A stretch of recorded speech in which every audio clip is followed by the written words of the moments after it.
სუსის სკანდალთან დაკავშირებით ევროკავშირის ელჩი საქართველოში კარლ ჰარცელი ტვიტერზე განცხადებას აქვეყნებს. ელჩის მიერ გავრცელებული ინფორმაციით ირკვევა, რომ საქართველოში აკრედიტებული დიპლომატიური კორპუსის წარმომადგენლები უკანონო მოსმენების საკითხზე საგარეო საქმეთა მინისტრს დავით ზალკალიანს შეხვდნენ. ელჩი ამბობს, რომ გამოითქვა სერიოზული შეშფოთება უშიშროების სამსახურების მხრიდან სატელეფონო მიყურადების ახლახანს გამოვლენილ ფაქტებთან დაკავშირებით. შეფასებებს დიპლომატიურ სკანდალთან დაკავშირებით ლუკა ხაჩიძის განმოვისმენთ.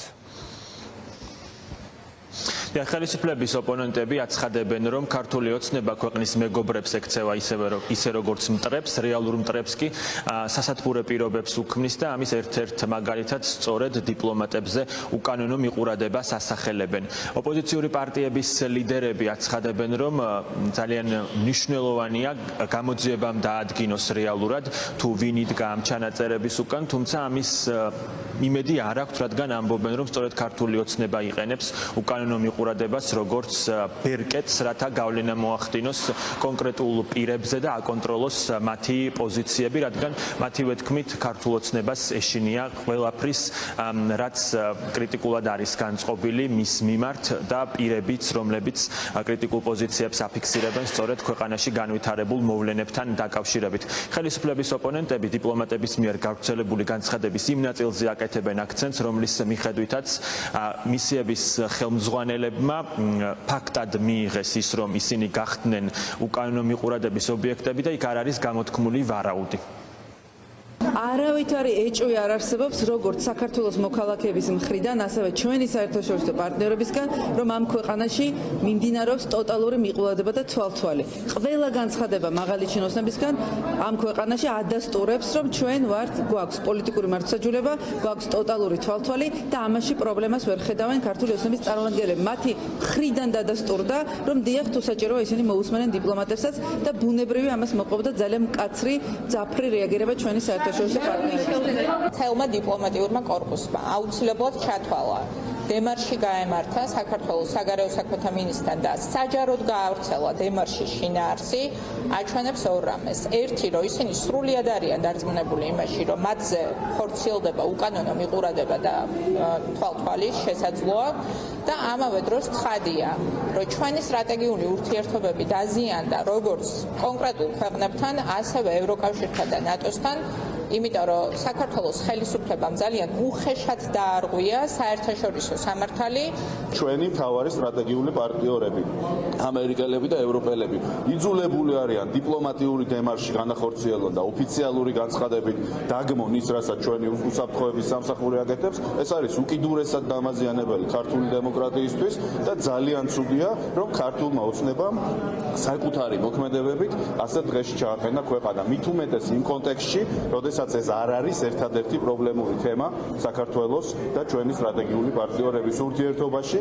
ხელისუფლება არა მხოლოდ ქვეყნის შიგნით აზიანებს ვითარებას და დემოკრატიას, არამედ ქვეყნის გარეთ უქმნის პრობლემას საქართველოს მომავალს. როგორ დააზიანა მოსმენების სკანდალმა საქართველოს ევროკავშირს შორის არსებული ურთიერთობა, ამაზე საუბარი მმართველ გუნდში არ სურთ. სამაგიეროდ პარტიის თავმჯდომარე ირაკლი კობახიძე კიდევ ერთხელ მიუთითებს, რომ იციან თუ მათი მტკიცებით ვინ იდგა ამ უკანონო მოქმედებების უკან, კონკრეტული პირით დაასახელა მან ცოტა ხნის წინ პარლამენტში, როდესაც ამ თემაზე ჩვენ მას კითხვა დაუსვით, ასევე პარლამენტის ყოფილი თავმჯდომარე და ახლა მმართველი გუნდის თავმჯდომარე აანონსებს, რომ გამოძიება ყველა კითხვას გასცემს პასუხს. შეშფოთებას აქვს ბუნებრივია საფუძველი, თუმცა დარწმუნებული ვარ, რომ გამოძიება ყველაფერს ნათელს მოხდეს. ალიკო ხოჯოვანიშვილს კანონიერად ჰქონდა ასეთი ინფორმაცია მოპოვებული უკანონოდ, ამას უნდა გაეცეს რა თქმა უნდა სათანადო პასუხი, აქედან გამომდინარე გამოძიება ნათელს მოხდეს ყველაფერს. დიპლომატები და ასევე საერთაშორისო ურთიერთობათა ექსპერტები ამბობენ, რომ ძალიან მძიმე დაისახება საქართველოს ევროკავშირის შორის არსებულ ურთიერთობაზე ეს სკანდალი, რომელსაც საერთაშორისო სკანდალს უწოდებენ, რადგან მათივე მტკიცებით ეს ურთიერთობა ისედაც იყო დაზიანებული ბოლო პერიოდში, რადგან საქართველოს უარი თქვა და ზურგი აქცია არაერთ ხელშეკრულებას, რომელიც დადებული იყო სწორედ ორ ქვეყანას, როგორც საქართველოს, ასევე ევროკავშირის შორის, ასევე ჩვენთან საუბარში ისინი აქცენტს აკეთებენ იმაზე, რომ თავად დიპლომატებმა ძალიან მკაფიოდ დააფიქსირეს პოზიცია, რომ მათთვის მოცემულობაა, რომ ისინი ნამდვილად გახდნენ უკანონო მოსმენის ობიექტები. როგორც მოსალოდნელი იყო, მოხდა ფაქტს მოყვა გაგრძელება.